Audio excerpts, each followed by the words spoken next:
Robert Henri Bretou présumé assassin des danseurs yo.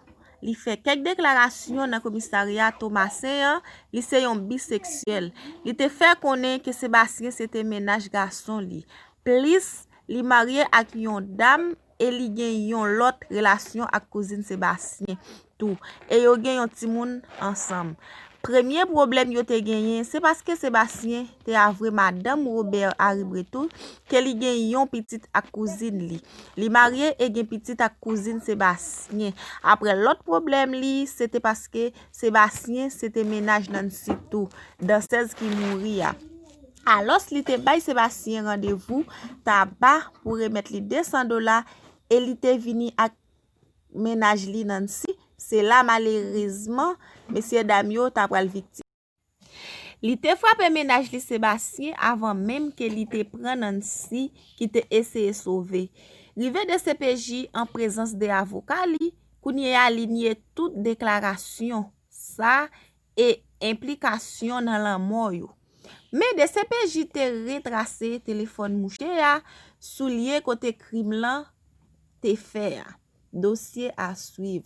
Gen yon moun qui fait un commentaire li dit côté interview yo kon fait ak l'autre criminel yo pour ki yo pa bay yon pour ki ça c'est sur Facebook ou attendez on bonne cause sans sens pour ki ti interview en cachette ça et puis fait démarrer toile qui nan figil là pour Noël yo pa vinn faire tete si maye vieux dossier pour cracher sous cadavre monsieur dame yo non mes amis. Gardez nan qui ça haïtien tombé. Monsieur qui ça to la li to ça dit mes amis. Eh bien moun ça c'est comme ça li te fait un commentaire, li t'a dit pour monsieur capable retirer vieux toile ça qui dans visage li a. Gen l'autre moun qui fait un commentaire li dit qui non film ça s'il vous plaît. Oh pas comprendre rien. C'est l'Haïti pour radot ça yo. Gen l'autre moun qui fait un commentaire li dit Lem di yon moun m'pa en affaire avec moun sa yo. Ya di c'est cela, m'pense loin bête sa yo.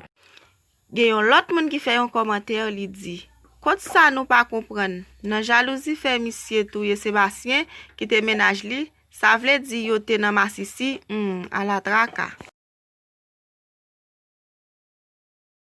Gen yon l'autre moun qui fait un commentaire li dit Mwen ta reme konnen est-ce que c'est monsieur Bretous qui te manager Misty ya. Cause mwen te tande manager te démissionné après la mort monsieur Damio. Et yon l'autre moun qui fait un commentaire encore li dit est-ce que autant de causer mes amis? Est-ce que ouais causer?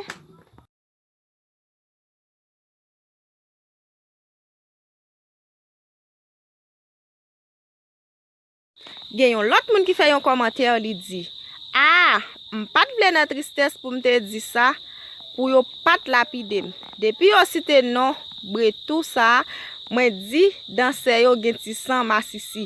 Pi ga nèg la c'est madame li ou bien Maril non. Et bien moun ça te fait commentaire ça li dit depuis yo te cité non Bretou, li te gen tan senti dans se yo gen ti sang Massissi nan yo. Ça veut dire li te gen tan senti et Sébastien c'était madame et Bretou ça. Gen l'autre moun qui fait un commentaire li dit les Massissi qui te al nan Chogari a te dit 60% jeunes garçons en Haïti c'est Massissi. C'est bon cause elle t'a parlé. Après ça gen l'autre moun qui fait un commentaire encore li dit légumes qui t'a fait légumes nan boule. Ça fait mourir.